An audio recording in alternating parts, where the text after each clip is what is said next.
Gold, prestigious, soft metal with a shiny texture and yellowish color.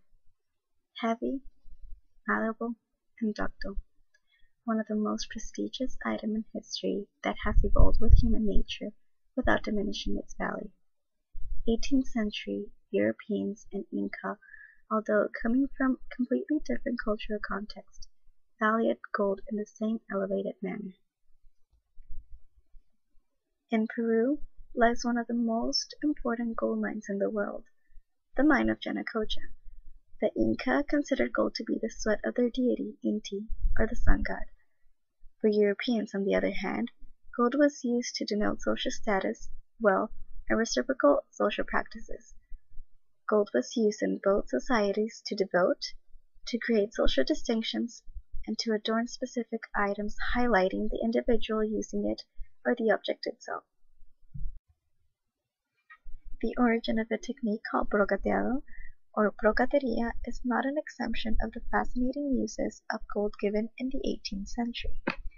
The term brocateado refers to an ornamental application of precious metal, often gold, in a work of art to emphasize figures of great significance. Brocateado might also use other pigments, such as white, for conveyed folds of drapery. Brocateado, or also called estafado, used in paintings, dates back to Byzantine art in Asia Minor, and had also been developed in Europe during the Middle Ages and the Renaissance. Centuries later, it will reappear and achieve perfection in the 18th century Cusco, where in the Peruvian city it will be highly prized.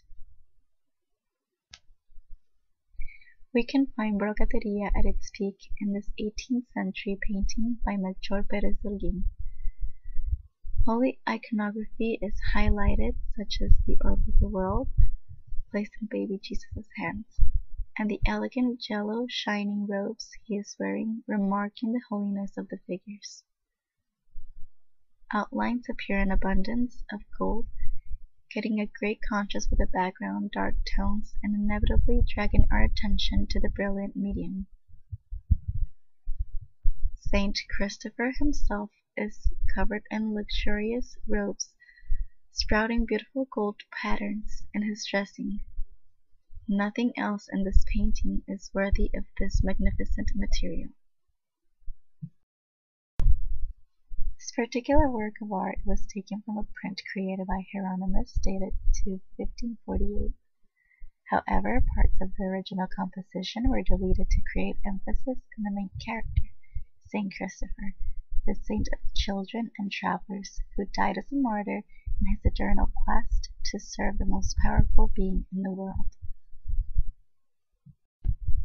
Today, inhabitants of Cusco still practice the brocateado technique in private workshops, in which they imitate in a more loyal manner styles taught at the so-called School of Cusco.